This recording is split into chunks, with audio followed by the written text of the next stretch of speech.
Today I'm going to show you how to run Android 15 on Windows 11. The only way to run Android 15 is by using Android Studio. So first of all, let's download it. Open your browser and search for Android Studio downloads.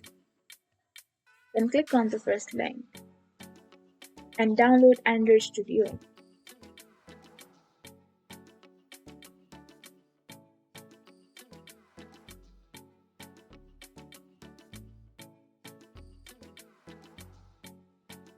Once you've completed the installation process, you have to click on Next and accept the agreement. You have to accept all of the agreements and you can finish your installation. Once you've downloaded all the components, you can finish it. And now you have successfully downloaded Android Studio.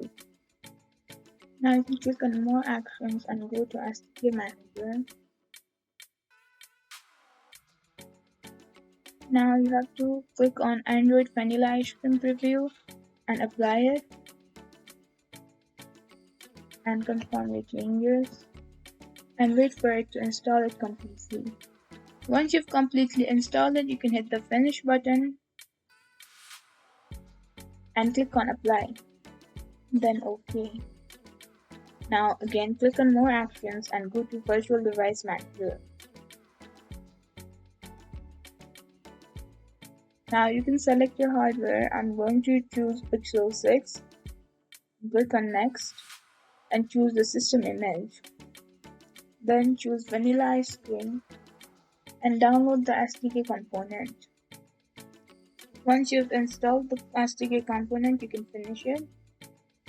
Then click on Next and hit the Finish button once again. And now you can see that Pixel 6 API is downloaded, and now I can start it.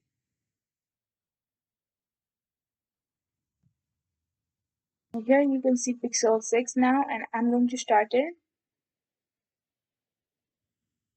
Now I can use these buttons to control the Pixel 6. When I click on the camera, it takes a screenshot, as you can see here. And I can use these buttons to increase or decrease the volume. I can use the power button. Now I can scroll on this device as well and use its various features. I can also use YouTube on this device. I can use all of these apps on this device, and this is how you use Android 15 on Windows 11. I hope you find this video helpful. Thank you for watching.